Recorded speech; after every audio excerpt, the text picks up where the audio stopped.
friends! Today we will read a story called The Crab's Tide. The morning sun rose gently over the shoreline, painting the horizon in soft strokes of pink and gold. The waves rolled in and out with a calm rhythm, leaving little treasures of seashells and seaweed along the beach. And they're padding along the sand with his curious nose twitching.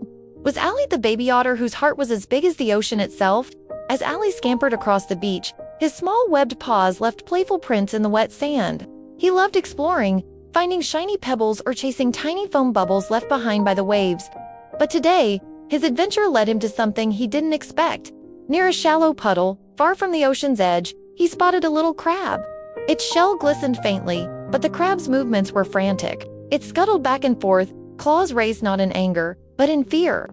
The tide had gone out, and the puddle it was trapped in was shrinking with every passing minute. That's me. That's how I felt when my father left us. All alone, smaller than the others, not knowing where to go or what to do. Coby watched sadly as the water around him evaporated in the heat, each drop a precious memory slipping away. The sun beat down relentlessly, turning the sand into a furnace. Coby knew he couldn't hold on much longer. Soon, only a few drops remained, a tiny pool of salty life in a vast desert. He huddled in his shell, waiting for the end. Just when hope had faded completely, he heard a sound, light and quick, the pitter-patter of small paws racing toward him. Peeking out, he saw a young otter scrambling closer. Coby couldn't speak Otter, but he understood kindness when he saw it.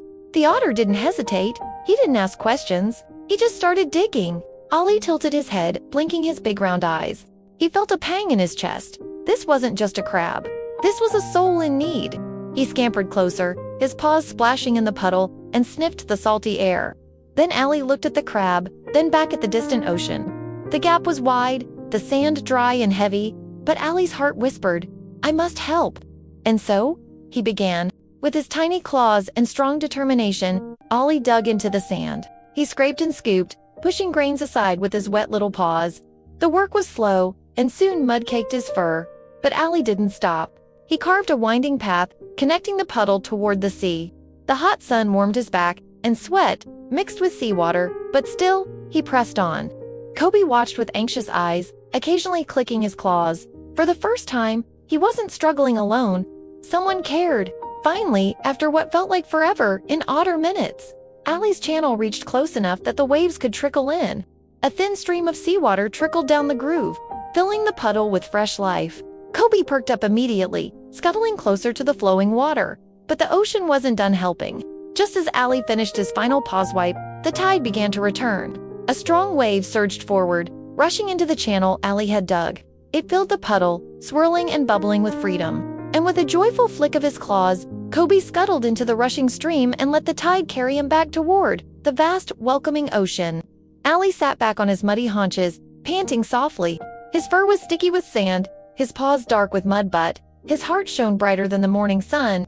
He watched Coby vanish into the waves, safe at last, and then nature itself seemed to smile. As the tide settled and the sea glimmered, a rainbow arched across the sky, stretching from one horizon to the other.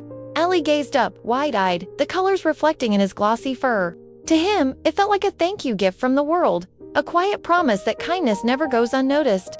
The baby otter waddled closer to the water's edge, letting the foam wash over his paws. He whispered softly, though no one but the wind could hear, "Be safe, little crab."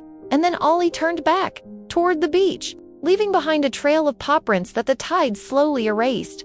The ocean had taken Coby home, but Ollie carried something with him, to a deeper understanding that even the smallest creatures deserved love, compassion, and a chance to live.